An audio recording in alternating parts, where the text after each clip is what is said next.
ปรุงมันอ่อนหัวปรุงก็อ่อนหัวเปิดอยู่มันคือไฟแห้งกันนอกกันนี่เนาะ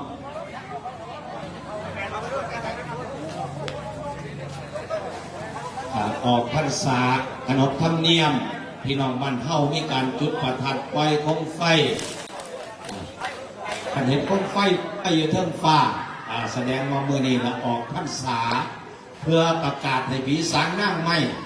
สิ่งศักดิ์สิทธิ์ทั้งหลายได้รับรู้ตามพวกเสือการปล่อยโคมไฟนำสิ่งบ่ดีบ่งามออกจาก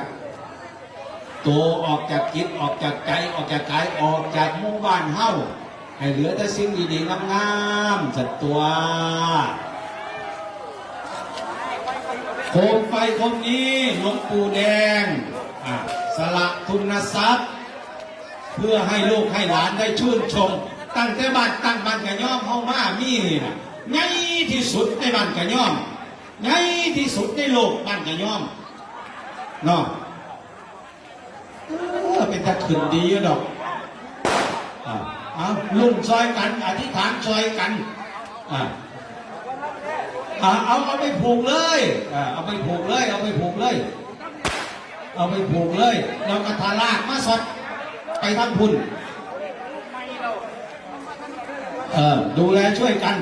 อันยกขึ้นเลยบานี้ยกให้มันพ้นจากดินโอ้ใหม่แล้วมันลง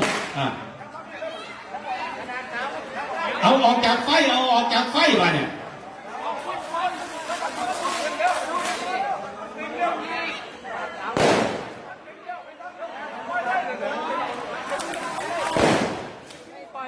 รุ่นชายกันเอารุ่นน้ำเพลินอยู่บ้านไหนวะคงได้ไง18ไปเลยมันจะขึ้นมั้งขึ้นเด้อดึงไปเอาแกะก้อนเอากันมันขึ้นกับก้อยขันมันมาขึ้นเอาไปก้อนพี่น้องที่อยู่ข้างล่างนะครับระวังน้ำมันนะครับถ้ามันขึ้นปล่อยไปเลย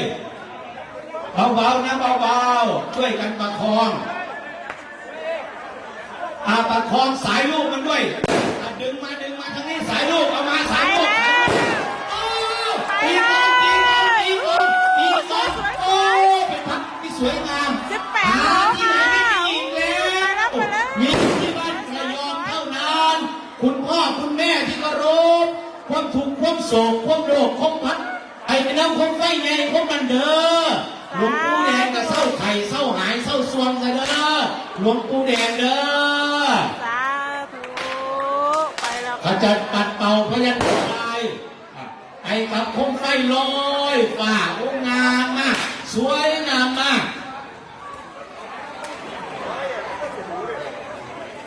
ครบอันเอาไว้โดนโคตรสวยงามมากพ่อแม่พี่น้องเป็นโคมไฟที่นี่ลูกหอบลูกจูงหลานขึ้นไปนั่ง